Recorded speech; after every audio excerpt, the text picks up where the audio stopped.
Watch it peel back.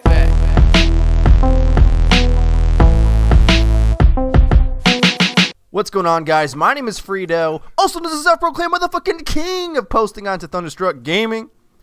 I wanted to put this video on TSG because I know putting it on my channel would only give it a limited amount of traction, so I wanted to give it more exposure.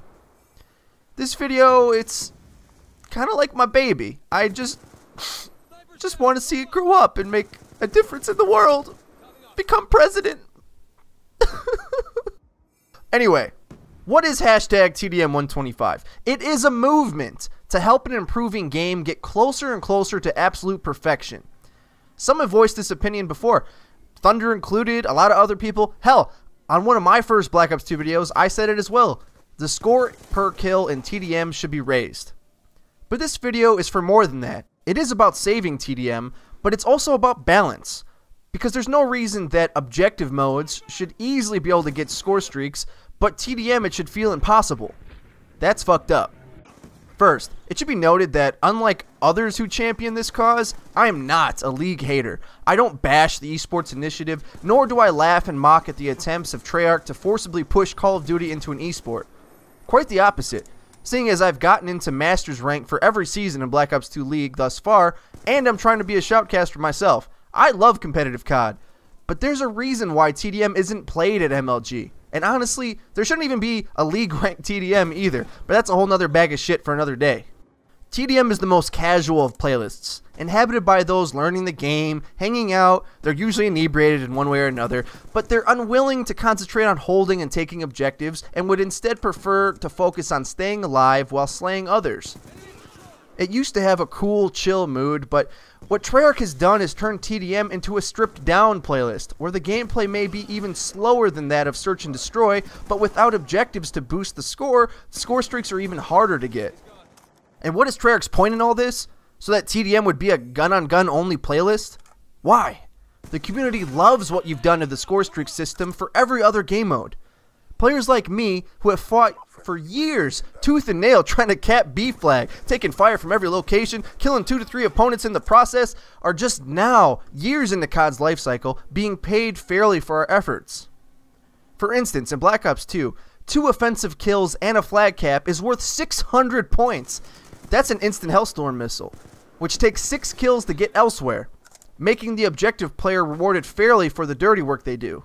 And finally, those so-called slayers hiding around the map ignoring objectives must work harder to earn the same points. This is fucking genius! We love it, but there's a problem, a disconnect, an imbalance.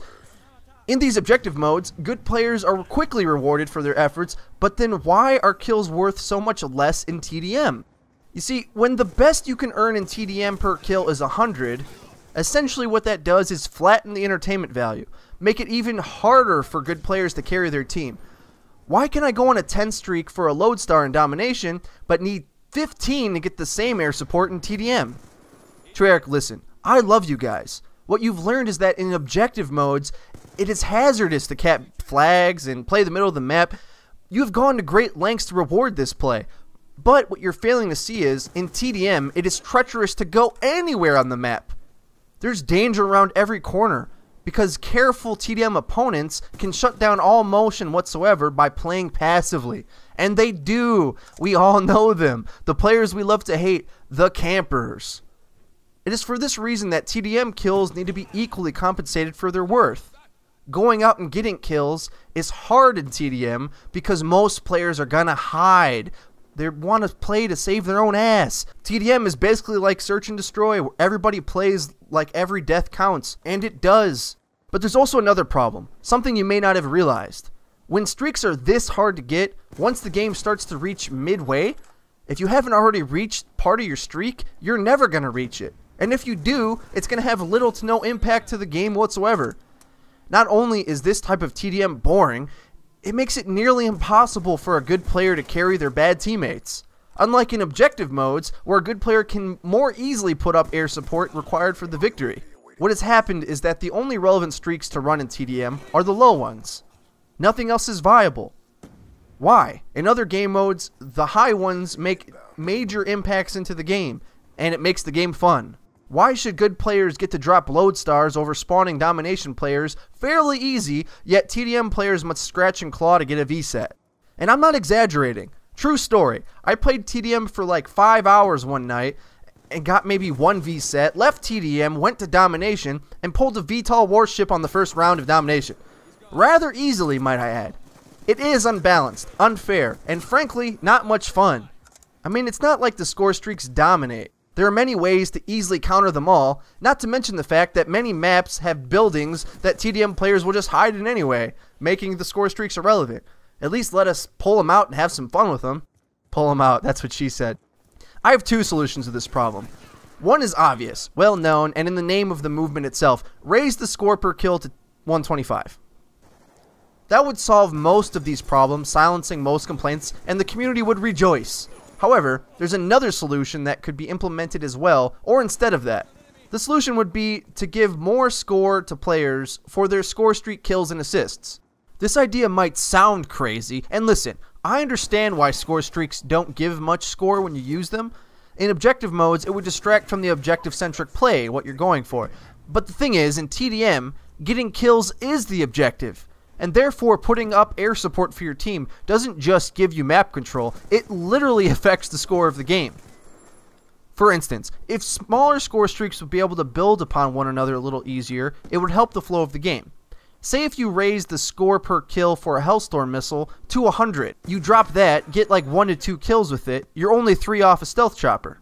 Whereas now, you'd be about 5. And the best part of this is, you have the power to change this for each score streak individually. For example, we may think that the Hunter Killer shouldn't give 100 points, that makes sense, but maybe the Death Machine should. This way players can build up streaks, which honestly has been the calling card for COD for years now. I mean, listen, I know in Black Ops 1 you had it so that kill streaks didn't stack on each other. That was fine for then. That was a different game. And you gotta remember, all your kill streaks in Black Ops 1 were much easier to get. Across the board, they all costed less.